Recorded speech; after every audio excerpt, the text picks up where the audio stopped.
Good Monday morning. My name is Chris. I talk about fitness and finance. Today we're talking fundamentals, earning, budgeting, saving, and growing your money. This one's going to be really high level, but it'll be most valuable to those just getting their system started. Let's get your numbers visible, get exposure to some key concepts, and leave you with everything you'll need to put an effective system into place.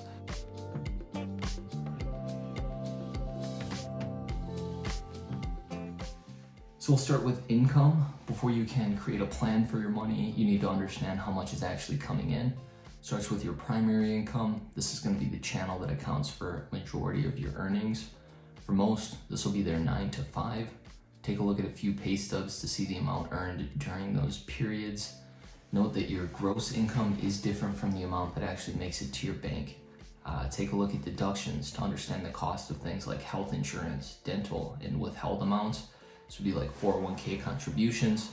Your gross income less your deductions and withheld amounts equals your net income.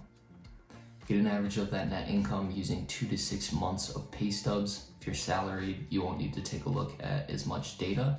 If you earn commission or work an hourly wage position, you'll want enough data to consider slow and busy periods. In some cases, consider seasonal periods. Write that average down and then note your contributions to retirement accounts. We'll want to take a look at that later when evaluating your total savings. Do you have additional income streams to consider? This would be something like a second job, a side hustle, or reliable windfalls. Understand your net income from each source individually, as well as your total combined net income from all sources. Increasing your income can dramatically affect your financial progress. You can earn more from existing sources through job promotions, bonuses, or working extra hours. If you wanted to add additional income streams, you might do something like start a side hustle, get another job, or just continue to work on your skills to provide more value all around, supporting raises and higher salaries. Now that you're aware of your income, each dollar needs a job. This is known generally as budgeting. Few general strategies to go about this would include setting a limit to spend on each category. You could spend as you would naturally, review the results, and then change your behavior going forward, or you could allocate money first and allow the remainder to be spent. An example of each of those kind of strategies in practice, if you were to set a limit to spend on each category, that might look like deciding you'll shop for groceries weekly and aim to spend less than $150. If you were to spend as you would naturally, review the results, and change your behavior, you might do something like review spending at the end of the month. If you notice a specific category is higher than expected, such as eating out, maybe next month your goal is just to bring that number down. Third strategy of allocating your money first and allowing the remainder to be spent is pretty self-explanatory. Right when you get paid, you'd pay things off like your credit card balances and your bills, lock away the amount that you want to save, and then the amount left over is the amount that you can spend. Generally, it's a good idea to start small and to make gradual improvements. Acknowledge minor wins to build habits and to maintain engagement. As the basics become more automatic, you can start to get more strategic and worry more about raising the bar. Don't want to be discouraged if you fall short of a goal. Remember why you started. Give yourself a bit of time and grace. Let's go over an example system to sort of piece all of this together and make it real. Let's name our participant Ron. So we're going to take a look at Ron's financial plan.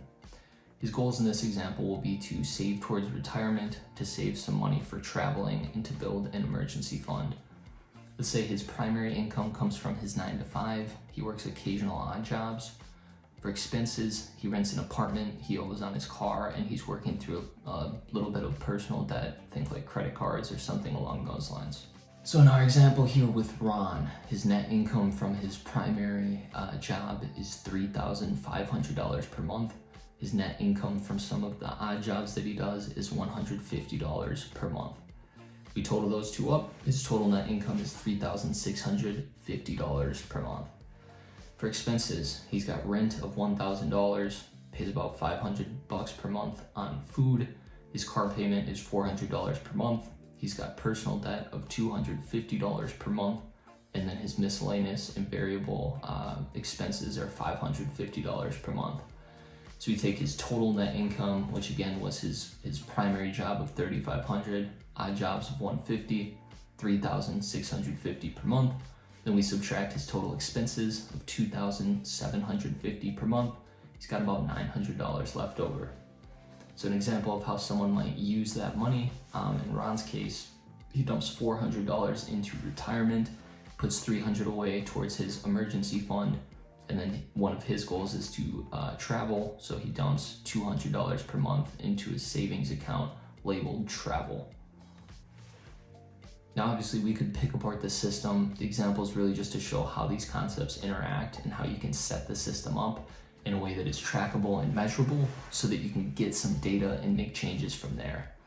Without a plan, the impact of change can be unclear. You can't easily acknowledge what works or see what doesn't without goals and metrics around to track progress. So now that he's got a system in place, here's a couple questions Ron could ask himself that may help to improve his savings rate.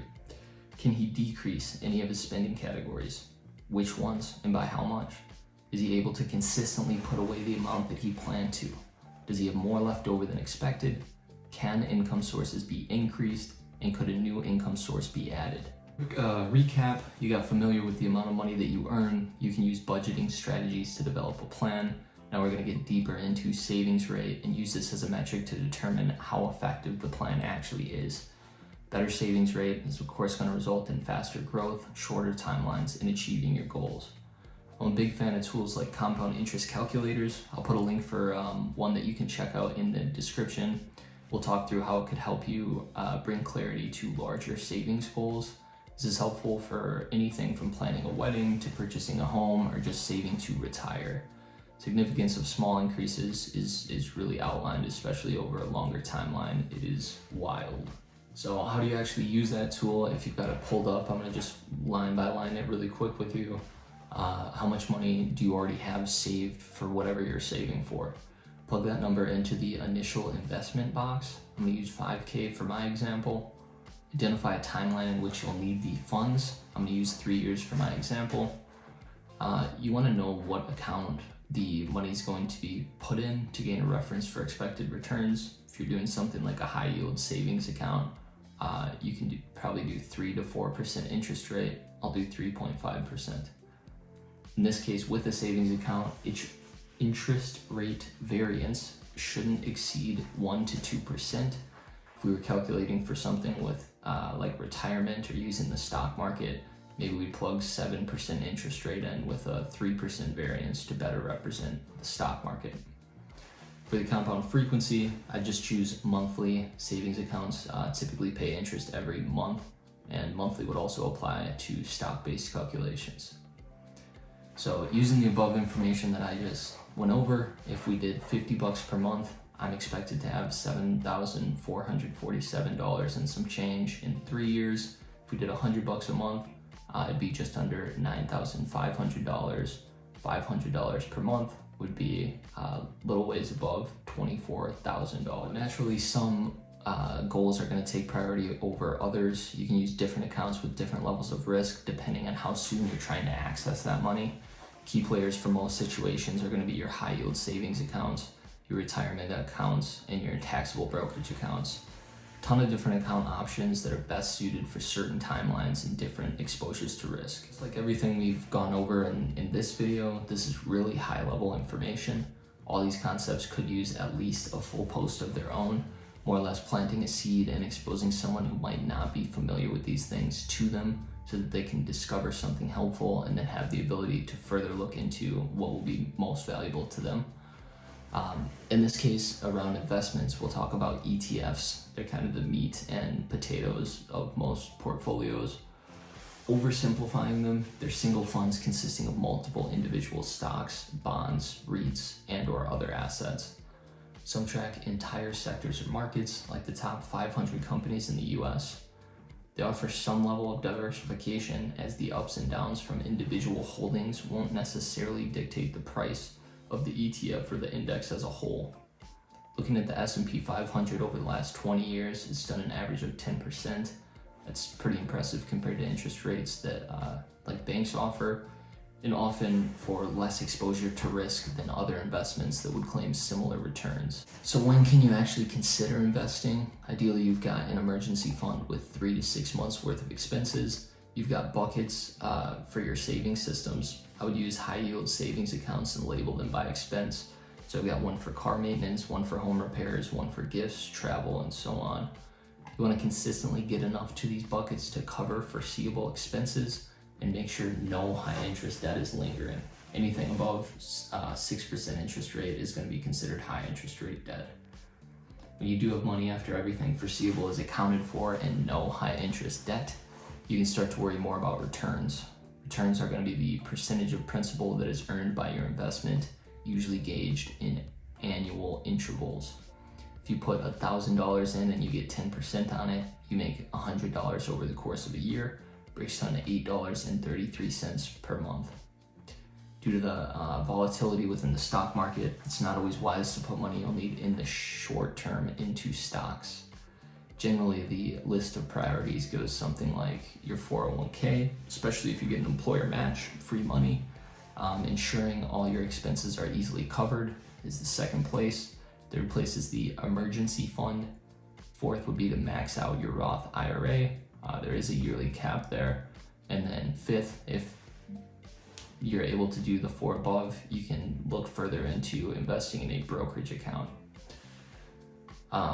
So I encourage you to click around some more in that compound interest calculator I linked in the description. Plug in 7% return rate and use 3% variance to better represent the stock market. There's a saying that's something like, you can't build wealth by saving.